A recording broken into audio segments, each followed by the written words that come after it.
Le titre de l'association, c'est l'Association française des hémophiles, des maladies Louis Brandt et des autres troubles rares de la coagulation.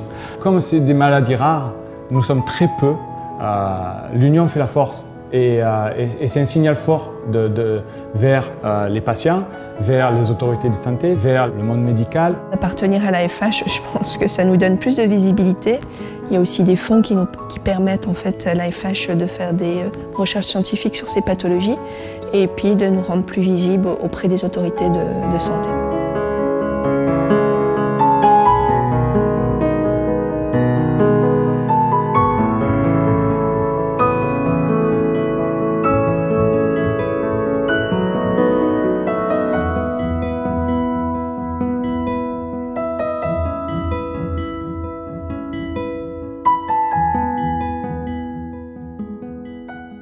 La maladie Louis Brandt a la particularité que ça atteint les hommes, autant les hommes que les femmes. Par la problématique, je dirais, des femmes au quotidien avec des règles qui peuvent être abondantes, c'est un sujet qui s'est tout de suite avéré très important par les besoins des patients.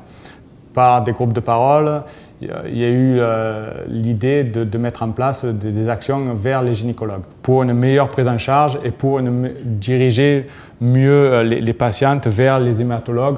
Et donc, c'était le premier travail, de faire un travail de sensibilisation auprès des gynécologues. Après cela, vers cette sensibilisation des gynécologues, nous avons quand même aussi décidé, la commission, de s'occuper de tous les patients. Et cette étape, c'est en ce moment que nous essayons de mettre en place l'éducation thérapeutique du patient à travers des week-ends d'éducation thérapeutique du patient pour améliorer la vie quotidienne des patients et de tous les patients.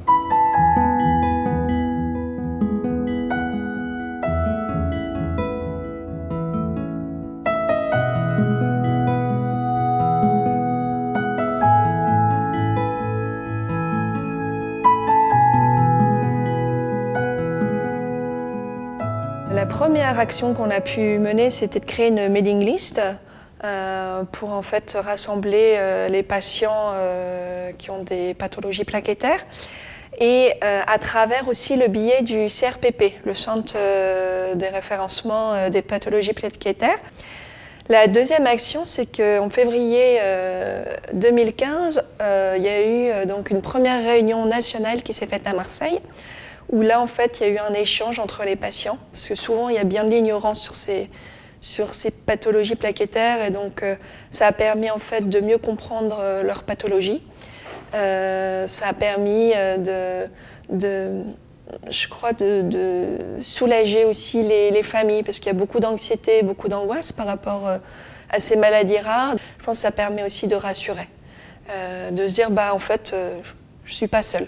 Une autre action qui a été menée courant octobre, c'était un stage qui s'appelle Tous chercheurs.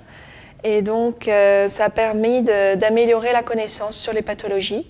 Donc, en fait, les patients qui ont assisté à ce stage ont eu vraiment un cours et à la fois pratique et à la fois théorique sur les pathologies plaquettaires.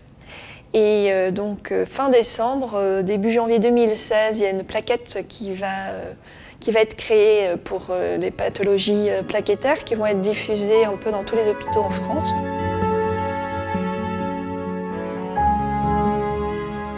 Au niveau régional, il y a différentes commissions avec l'AFH et donc du coup on a accès direct pour les patients qui sont isolés, ils ont accès à ces comités régionaux. Nos actions aussi maintenant nous mènent à aller dans les comités régionaux pour expliquer, pour mener des exposés sur ce que fait la commission Willy Brandt et puis aussi pour rencontrer les patients Willy Brandt.